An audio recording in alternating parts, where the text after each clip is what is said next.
Then when we were able to all get back to Northwest Arkansas area, we wanted to be involved and just with each other and kind of do what we were doing before, and just our heart is to lead worship.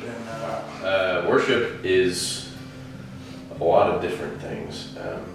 Worship is not just something you do while you're singing songs. Worship is, it's a state of mind, it's a way of life.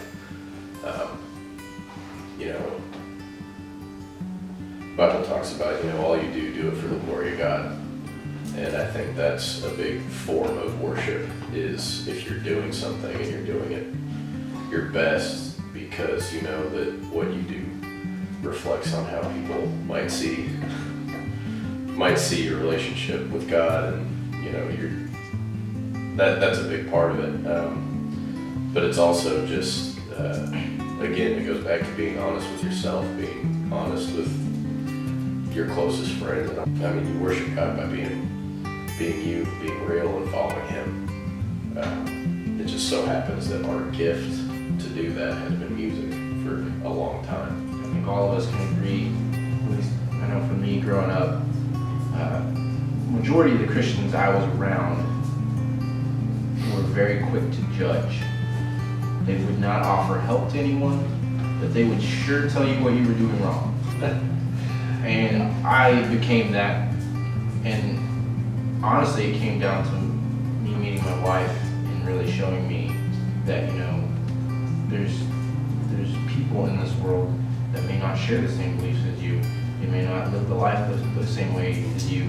That doesn't mean that you have to look at them in a negative sense and judge them and persecute them for their wrongdoing.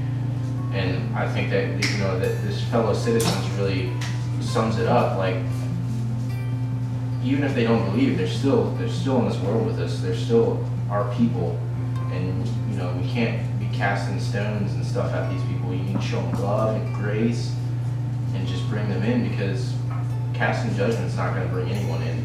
That's the thing. What that's going to do is just push them away. I've seen numerous bands. I've seen people get pushed away just because maybe they were going through a hard time, and instead of offering help, like, they just cast judgment. And I think that's something real big in our band right now. It's not even band or worship. It's just learning to love, learning to not cast judgment, learning to, a different thought process when we're going into worship or we're at an event. Maybe some of these events aren't, these big, grand, glorious things. And I know I get caught up sometimes in the past when we would have these gigs that were, smaller or whatever.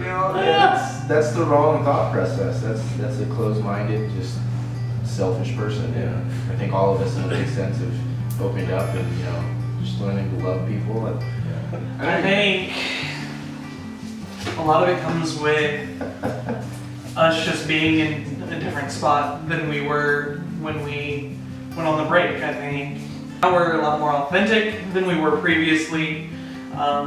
Like all the guys have said, we've been more real with one another, and not really holding back with one another either, and just being open and more together as a body of friends, of brothers, than we've ever been before. And so Ephesians 2 basically talks about the Jews and the Gentiles and how they were at odds with one another throughout history.